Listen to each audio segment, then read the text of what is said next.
Mission Royale Ange Nazareth Cathédrale de la Foi Bonhomme, lieu de révolution spirituelle, de guérison divine et de révélation prophétique basée sur la parole infaillible de Dieu, vous invite cette semaine à son programme hebdomadaire. Mercredi 12h-14h, l'heure de l'exaucement, un moment de combat spirituel de transformation par la prière. Vendredi 12h-14h, culte prophétique de guérisons et de miracles. Et tous les dimanches, 3 services, 7h30, 9h30, culte diplomatique, 10h-12h30, culte d'onction et 17h-19h30, culte de puissance. Avec le docteur Dionodore Kamdem, le prophète à la parole révélée de Dieu. La mission royale Ange de Nazareth, cathédrale de la Foi Bonhomme, située à l'espace royal et Riviera, derrière l'église catholique Saint-Joseph, à côté de l'école primaire Le Figuier. Contact. Bien-aimés dans le Seigneur, salut. Waouh, il est extraordinaire, glorieux, merveilleux. Le Dieu que nous servons, son nom c'est Jésus-Christ de Nazareth, l'étoile brillante du matin, le rocher des âges. Il est l'alpha et l'oméga. Quand il entre dans ta vie change.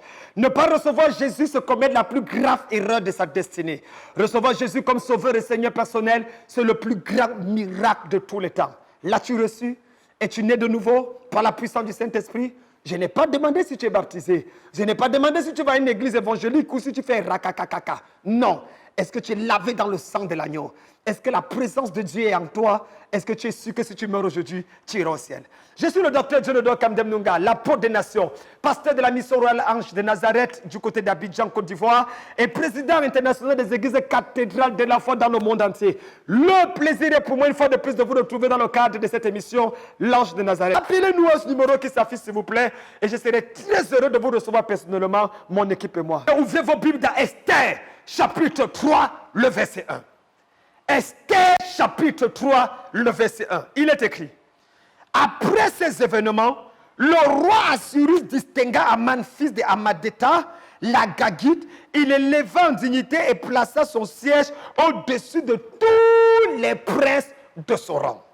Je prêche aujourd'hui sur le thème Mardochée était maudit.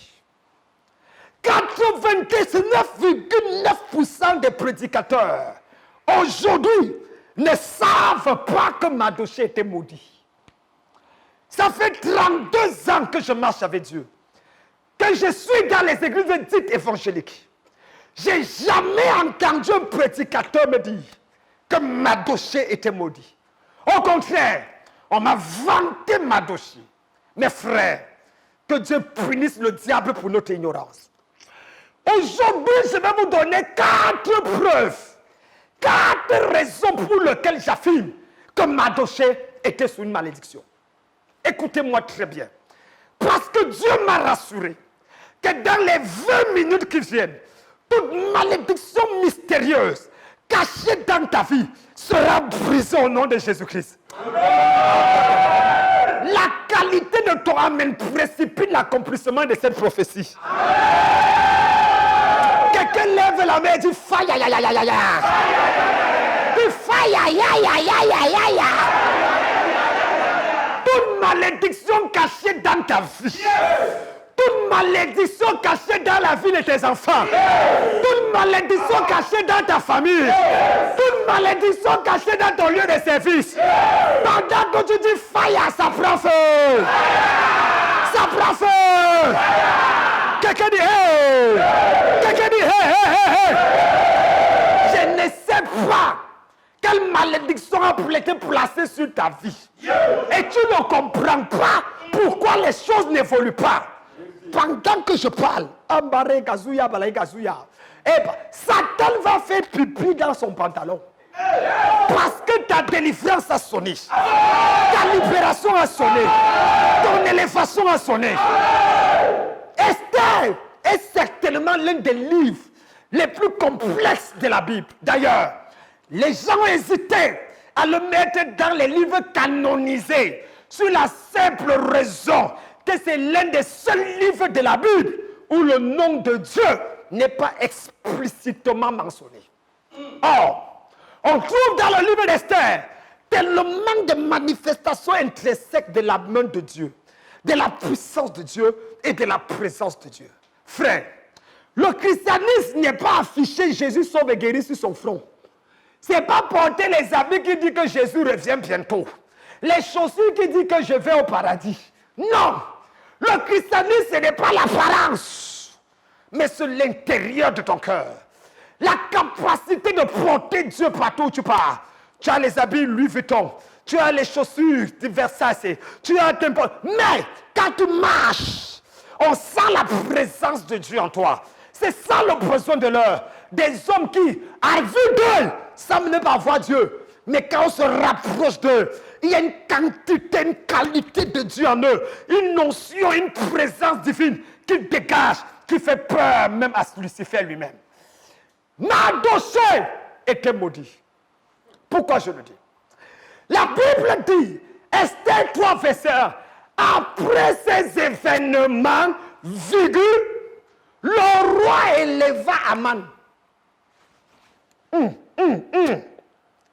Pour toute personne qui a fréquenté, il doit avoir une relation entre l'élévation de Aman et après ces événements. Les événements qui sont passés ont provoqué l'élévation de quelqu'un. Il faut que j'arrive à me poser la question. Quels sont les événements qui ont provoqué l'élévation de Aman? Et quand je lis le chapitre 2, les derniers versets là, ce qui précède mon chapitre 3, je vérifie ta version. La Bible dit que Aman a été assis à la porte. Et il a découvert un complot qu'on avait fait contre le roi. Il annonça à Esther, Esther annonça au roi, on découvrit que c'était vrai. Et la Bible dit qu'on enregistra dans le livre. Après les événements là, je m'attendais qu'on élève Mardochée. Après ces événements où Mardochée a réussi à sauver la royauté, à sauver le trône, au lieu que c'est Mardochée qu'on élève, c'est l'ennemi de Mardochée qu'on élève. Après ces événements, combien de personnes me regardent en ce moment? Chaque fois, c'est toi qui souffres pour les gens. Au moment de récolter, c'est quelqu'un d'autre qui apparaît sur la liste. Que Dieu punisse le diable et sa grand-mère. À partir de ce jour, à toute personne qui me regarde, à toute personne qui m'écoute, tout ce que tu as fait de bien et qu'il y a quelqu'un d'autre qui veut prendre ta place, j'enlève la personne au nom de Jésus. Personne ne prendra ta place. Personne ne prendra ton mariage. Personne ne prendra ta bénédiction. Personne ne volera ton élévation. Celui qui lève la main dit faille, aïe, aïe, aïe, aïe, aïe. Quelqu'un dit hey, hey, hey, hey. Quelqu'un dit hey, hey, hey. C'est quelle histoire ça? C'est quelle histoire ça? Mardochée, c'est lui qui sauve le roi. Au lieu que le roi le récompense, au lieu que le roi l'élève, le roi élève son ennemi. Première malédiction de Mardochée. Quatre raisons qui font que Mardochée était maudit. Numéro 1, Mardochée était toujours oublié. La malédiction de l'oubli dans la vie de Mardochée. Mesdames, mesdemoiselles, messieurs, rappelez-vous que Mardochée, au moment où Mardochée est là à la porte, il n'est pas dans le palais, mais à la porte, c'est sa nièce, sa fille adoptive qui est reine. Mon frère, ta fille est reine. Et toi, tu n'es même pas dans le palais. Tu es hors du palais à la porte. Si ce n'est pas la maison, c'est quoi? Oubliez. Quand est-ce qu'Esther a pensé à Mardochée? Au moment où elle a appris que Mardochée ne se rase plus, Mardochée a déchiré ses habits, Mardochée a fait telle chose. Et elle dit, allez lui dire, il lui envoie les habits. C'est lorsqu'il apprend que Mardochée sait qu'il lui envoie les habits. Pourquoi il a envoyé ça depuis avant? Il toujours oublié. Avec sa propre nièce oubliée. Il sauve le roi, on l'oublie. La malédiction de l'oubli. Dieu m'a montré 223 personnes qui, à l'instant où je parle, sont sous la malédiction de l'oubli. Tu as aidé les gens, tu as soutenu les gens, tu as prié pour les gens. Les choses se sont arrivées, la gloire est descendue. Quand la personne est devenue sénateur, député, ministre, millionnaire, la personne a quitté ton église. La personne a abandonné ta vie. La personne t'a oublié. Maintenant, tu appelles. Allô, allô. Tu entends la voix d'une sorcière qui répond. Le numéro, ce numéro de téléphone ne peut plus être joint. Veuillez appeler ultérieurement. Quand il était pauvre, son téléphone était joignable. Maintenant qu'il a l'argent, le téléphone n'est plus joignable. Je prie pour toi aujourd'hui. Toute personne qui t'a fait une promesse et qui a oublié la promesse, pendant que tu dis Amen, la personne te rappelle dans 24 heures. Quelqu'un dit yes. Quelqu'un dit yes. Écoute-moi bien. Mardochée avait la malédiction de l'oubli dans sa vie. Constamment oublié. Mon frère, ma soeur, n'es-tu pas oublié dans ta vie? Regarde ta vie. Où sont toutes les promesses qu'on t'a faites? Où est l'homme qui est sorti avec toi la première fois? Où est la personne qui avait dit, tu es le seul moustique qui ne me donne pas le palu. Mon cœur bat au rythme de ta démarche. Quand je te vois, mon cœur fait tchouk, tchak, tchak. Et où maintenant? Oublié.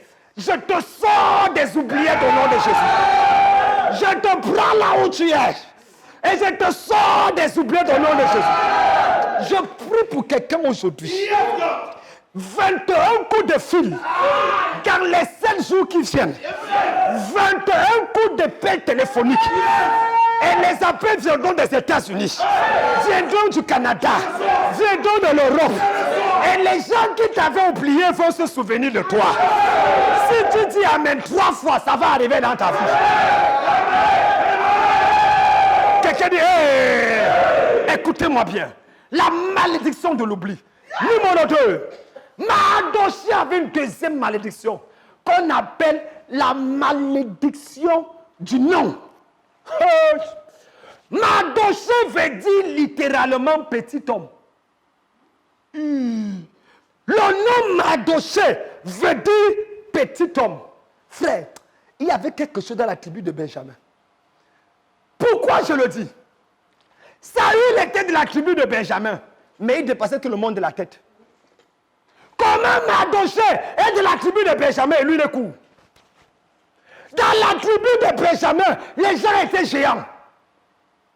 Mais Mardochée lui le coup, d'où lui vient cette taille? En anglais on dit, Romains 3, 23, all have sinned and come short from the glory of God. Tous sont péchés et sont privés, sont trop courts pour la gloire de Dieu. Traduction littérale. Romains 3, 23. Quand on dit tous ont péché et sont privés de la gloire de Dieu, la version littérale dit tous ont péché et sont trop courts pour la gloire de Dieu. C'est-à-dire quand la gloire de Dieu traverse, ça ne peut pas les atteindre parce qu'ils sont trop courts de taille. Frère, la tribu de Benjamin, Saül a été pris parce qu'il dépassait tout le monde de la tête. D'où vient que Mardochée dans la tribu de Benjamin une petite tête, une petite taille? La malédiction du nom. Le nom Mardochée avait réduit sa taille. Normalement, il était né dans la famille des géants. Mais on lui appela Mardochée. À cause de son nom, il est resté comme ça. À 5 ans comme ça. 10 ans comme ça. 15 ans comme ça. À 21 ans, il allait comme ça, il allait plutôt comme ça. Petite taille. Je ne connais pas quel nom on t'a donné. Et c'est en train d'affecter ta vie. On t'appelle pleureuse. Ton nom signifie lamentation. Ton nom signifie seul. C'est pour ça que tu es toujours seul. Ton nom signifie déception. Quelle est la signification de ton nom? Tu ne me crois pas? Demande à Jabez. Jabez s'appelait souffrance. Malgré ses diplômes, il souffrait. Jacob s'appelait comment? Voleur et usurpateur. Malgré la bénédiction, Jacob souffrait. Frère, on a volé la bénédiction de Jacob. Est-ce que vous savez que Jacob a volé et on l'a aussi volé? Laban, quand Laban a vu l'étoile de Jacob, il a volé. Il a dit, j'ai vu par mes dieux que par toi je vais devenir riche. Il a détourné l'étoile de Jacob. Il a mis dans ses canaries. Il a gardé. C'était en complicité avec sa première femme. En fait, la femme qu'il aimait, Rachel. Elle savait ça. Donc il travaillait tous les jours comme un esclave. Lorsque Jacob a dit assez, c'est assez. Léa était tranquille. Rachel a dit, je n'ai pas d'enfant dans cette histoire-ci, à cause de mon père. Maintenant, non seulement il a pris la richesse de mon mari, mais maintenant, le voilà qui m'empêche d'avoir les enfants.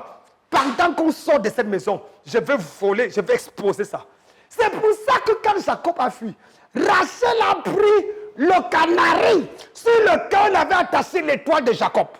Elle a mis sur elle. Elle dit, je pars avec. Pourquoi Laban a suivi Jacob? Pas parce qu'il aimait ses filles. Pas à cause de ses petits-fils. C'était à cause de son idole, son junju, ses fétiches avec lesquels il exploitait les richesses des gens. C'est pour ça qu'il a dit, pourquoi tu as... Ok, tu aurais pu partir avec mes femmes, avec tes femmes. Tu aurais pu partir avec mes petits-enfants. Mais pourquoi tu as pris mon canari? Pourquoi tu as pris mes fétiches? Jacob ne savait pas que Rachel avait pris. C'est à partir de là que Jacob a été libéré. J'apparais aujourd'hui dans ton village. Yes. Toute personne qui a manipulé ta destinée, toute personne qui contrôle ton étoile, pendant que tu dis Amen, tu es libéré aujourd'hui. Quelqu'un dit fire. J'entends les gens dire, pourquoi vous passez le temps à écouter les pasteurs qui disent on a détourné ton étoile, on est sorcier, on vit ton étoile. Ils disent aucun sorcier ne peut voir ton étoile. Tu es caché en Jésus, tu es caché dans le sang de Jésus. Aucun sorcier ne peut voir ton étoile. Hein? Arrêtez qu'on vous manipule. Pasteur, je vais enlever ma chaussure, je veux cogner sur ta tête. C'est quoi que tu enseignes aux gens comme ça? Si les sorciers ont vu l'étoile de Jésus, c'est l'étoile d'un petit bishop qui ne va pas voir. Jésus est né à Bethléem en Judée. Les mages d'Orient, les magiciens ont vu son étoile et sont venus. Si c'était les gens méchants, ils pouvaient voir l'étoile et venir tuer Jésus. Ils ont vu l'étoile, mais ils avaient un bon cœur. Et ils sont venus pour pouvoir l'adorer. Si les sorciers peuvent voir l'étoile de Jésus, c'est l'étoile de ton prophéton qui ne va pas voir. S'ils peuvent voir l'étoile de Jésus, c'est l'étoile de ton propre qu'ils ne vont pas voir. La partie là. Madrakata. Vous dites qu'on peut voir l'étoile, c'est caché dans le sang de Jésus. Pour Jésus, c'est caché dans le sang de qui? De Marie? De Joseph? Arrêtez-moi ça. Les sorciers peuvent voir ton étoile, manipuler ton étoile, détourner ton étoile. Ça dépend de qui est là. C'est pour ça qu'aujourd'hui, je me tiens sur cet autel sacré. Et je déclare, Rakaba, le compagnie Katila Kazaya, Embrico Shoka Kapala Kaza, les Katou Bokoda, toute personne qui manipule ton étoile, toute personne qui a frappé la main sur la poitrine et a dit que sans lui tu ne peux rien, sans lui tu ne seras rien, je te libère au nom de Jésus. Je te libère au nom de Jésus. C'est quelle histoire ça? Yes. Le problème, la deuxième preuve que Mardochée était maudite, c'était son nom. Troisième preuve que Mardochée était maudite. Frère, aïe. Ma Bible dit que Mardochée était de la tribu. C'était un homme juste, craignant Dieu, fidèle. Mais le problème, c'est que Mardochée lui-même s'est retrouvé dans une situation où il était en exil. Est-ce qu'il était dans la terre promise? L'histoire ne se passe pas dans la terre promise. L'histoire se passe hors de la terre promise. Pourquoi Israël était hors de la terre promise? Parce qu'ils avaient péché contre Dieu. L'exil était la preuve qu'on les amenait hors de la terre promise. Mais c'était pour les gens qui avaient péché contre Dieu. Or, Mardochée n'a pas péché contre Dieu. Mais il se retrouve en exil à Babylone comme un esclave. Pourquoi? La malédiction de l'exil. C'est-à-dire, les autres font des erreurs, mais c'est sur toi que ça tombe. Ah oui. Normalement, celui qui pêche doit mourir. Mais lui, il n'a pas péché. Pourquoi il souffre? Ce sont ceux qui ont désobéi à Dieu, qui sont en exil. Lui, il n'a pas désobéi. Il fait quoi en exil? N'as-tu pas parfois resté comme ça? Tu as envie de dire à Dieu, tu es Dieu. Tu entends une seule témoigner à l'église. Frère, le Seigneur m'a béni. Je suis enceinte des jumeaux. Tu as envie de dire à Dieu que Seigneur, la fille ici dans mon quartier a déjà fait 18 avortements. Et tu lui donnes les jumeaux? Hey, papa. Moi, je suis là. Depuis que je suis marié, je me suis marié vierge. Et je n'arrive pas à avoir d'enfant. Pourquoi? Qu'est-ce que j'ai fait? Parfois, tu écoutes, tu regardes. Tu te poses la question, Seigneur, pourquoi ça m'arrive? C'est comme si tu n'as rien fait, mais tu prends la souffrance des autres. Je me tiens ici sous l'onction de Dieu. Partout où tu es, et que tu es en train de porter quelque chose que tu ne mérites pas. Si tu dis Amen plus fort que ton voisin, tu es libéré. Quelqu'un dit, hey. Lève-toi et dis, Seigneur.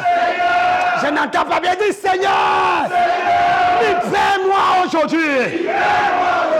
C'est quelle histoire ça? C'est quelle histoire ça? Comment tu vas porter quelque chose dont tu n'es pas responsable? Hey! Hey! Hey! Où allons-nous? Quelqu'un, un oncle bizarre, veut gagner les élections à la mairie, député, et il prend tous les enfants de sa soeur, il l'amène dans la rose que la femme maçonnerie, et tu passes ton temps à dormir, tu as les cauchemars la nuit. C'est toi qui lui as dit d'aller devenir maire? C'est toi qui lui as dit de devenir ministre? Ok. Comme il a fait ça, sans ton accord, et que ça a été d'affecter ta vie, aujourd'hui, j'atterris dans la maison de ton oncle là. Parce que tu m'écoutes aujourd'hui. J'invoque tous les mauvais esprits par lesquels il a fait les alliances. Parce que tu es dans la présence de Dieu. Je déclare que sa puissance, ses écorces, ses totems, ses hôtels prennent feu au nom de Jésus. Sans son accord. Sans son accord. Hey, ça a commencé, ça a commencé. Sans son accord, toute manifestation bizarre, tout hôtel satanique, toute barrière dans ta vie, je brise ça au nom de Jésus. Je brise ça au nom de Jésus. Quelqu'un lève le pied et dit dis Seigneur, libère ma famille. Dis Seigneur, libère ma famille. C'est quelle histoire ça? C'est quelle histoire ça? Tu ne peux pas continuer comme ça. Tu es là, tu crains Dieu et quelqu'un d'autre est en train de s'amuser avec ta vie. C'est quelle histoire ça? Ça va s'arrêter aujourd'hui. Ça va s'arrêter aujourd'hui. C'est ton temps de libération. C'est ton temps de délivrance. C'est ton temps de libération. La malédiction là s'arrête. La souffrance là s'arrête. L'erreur là s'arrête dans ta vie. Où allons-nous? Quelqu'un dit, hey. Quatrième et dernier, asseyez-vous. Parce que tout à l'heure, on va aller dans les prophéties microscopiques. Oh, Barakusha Gabaga. Je vois déjà les vies transformées. La puissance de Dieu à l'œuvre. La gloire de Dieu à l'œuvre. Tu ne peux pas finir ce message comme tu as commencé. Quatrième malédiction. Quatrième preuve que Madoché était maudit. Je sais qu'après ça, on va entendre les pasteurs prêcher ce message dans les... Il n'y a pas... Prêcher. C'est quand même qui donne. Professeur dans la révélation. Prêche, il y en a assez. La quatrième preuve que Madoché était maudit, c'est le fait que Madoché était toujours à la porte. Ça s'appelle la malédiction de la porte. La malédiction de la porte. Mesdames, mesdemoiselles, messieurs, les gens qui sont à la porte ne bénéficient jamais de ce qui est à l'intérieur. Braka. Même Jésus, le Fils de Dieu, connaît que la position à la porte n'est pas une bonne position. Il a dit dans Apocalypse 3, verset 20, je me tiens à la porte et je frappe. Pas pour rester parce qu'il veut entrer. Tant qu'il est à la porte, il ne peut pas agir dans l'église. Tant qu'il est à la porte, les choses ne peuvent pas arriver dans la vie de l'église.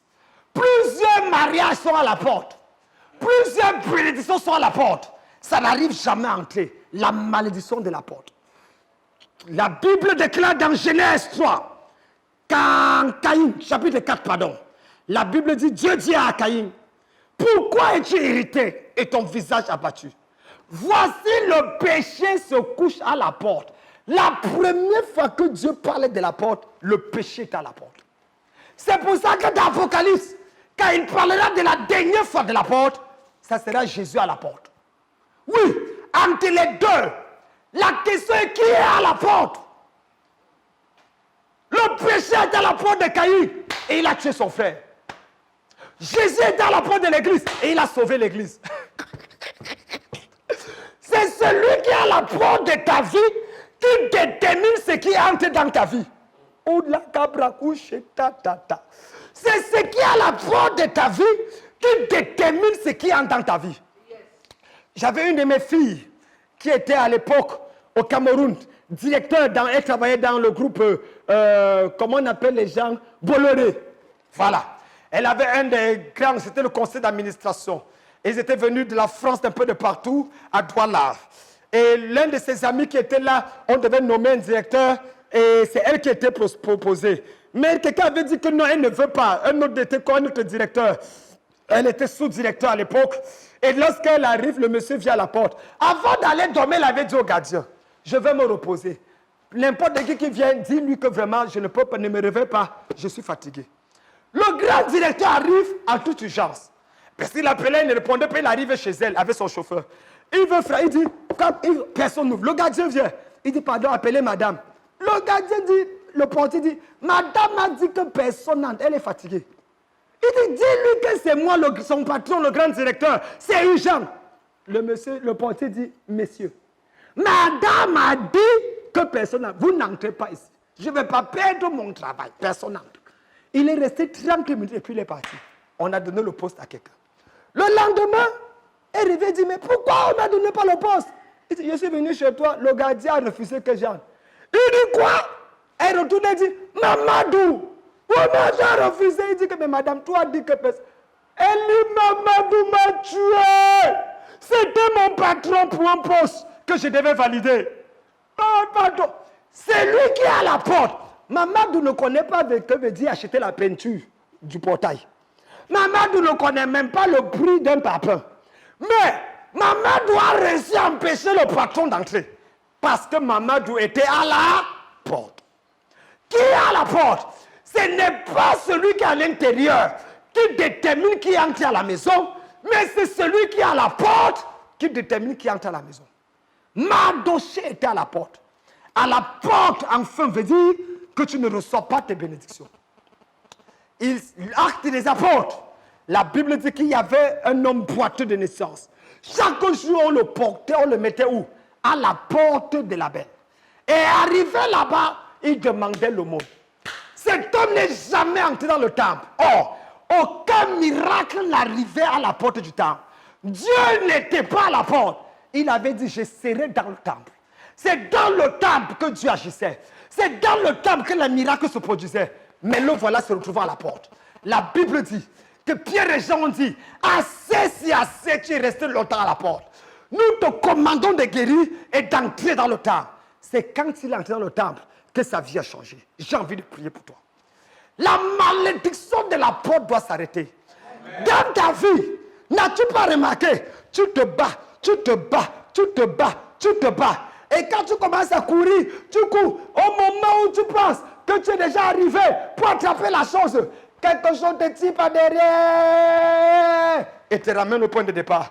Tu te bats, tu te bats, tu te bats, tu cours, tu cours. Au moment où tu vas attraper la chose là, quelque chose te tire par derrière et te ramène au point de départ. Aujourd'hui, la corde mystique qui te tirait par derrière, je brise au nom de Jésus. Je brise ça au nom de Jésus. Je déclare, la malédiction qui a poursuivi Mardochée ne te poursuivra plus. En tant qu'enfant de Dieu, tu es libéré au nom de Jésus. Dans la main vers l'écran, nous allons prier. Mardochée était maudit et Dieu a intervenu en sa faveur. Mardochée était maudit. Il a crié à Dieu dans le jeûne et la prière et la puissance s'est manifestée. Je vais prier pour toi, tends la main vers l'écran. Partout où tu es, toute malédiction dans ta vie prend fin au nom de Jésus. Je déclare que tu te maries cette année. Tu voyages cette année. Tu enfantes cette année. Je déclare et je prophétise. Tes affaires vont évoluer cette année. Tu vas travailler cette année. Tu vas évoluer cette année. Personne ne va t'arrêter sur la terre. Je brise la malédiction dans ta vie au nom de Jésus. Reçois la délivrance. Reçois Reçois la bénédiction. Reçois la faveur. Celui qui dit Amen 3 fois, ça arrive dans sa vie. Acclamons le Seigneur pour ça. Kabra Sharabazakata. Au nom de Jésus. Aucune malédiction n'a le droit de rester dans ta vie. La mission royale Ange Nazareth Cathédrale de la foi Bonhomme, lieu de révolution spirituelle, de guérison divine et de révélation prophétique basée sur la parole infaillible de Dieu, vous invite cette semaine à son programme hebdomadaire. Mercredi 12h-14h, l'heure de l'exaucement, un moment de combat spirituel de transformation par la prière. Vendredi 12h-14h, culte prophétique de guérisons et de miracles. Et tous les dimanches, 3 services, 7h30, 9h30, culte diplomatique. 10h, 12h30, culte d'onction et 17h, 19h30, culte de puissance. Avec le docteur Dionodor Kamdem, le prophète à la parole révélée de Dieu. La mission royale Ange de Nazareth, cathédrale de la foi Bonhomme, située à l'espace royal et Riviera, derrière l'église catholique Saint-Joseph, à côté de l'école primaire Le Figuier. Contact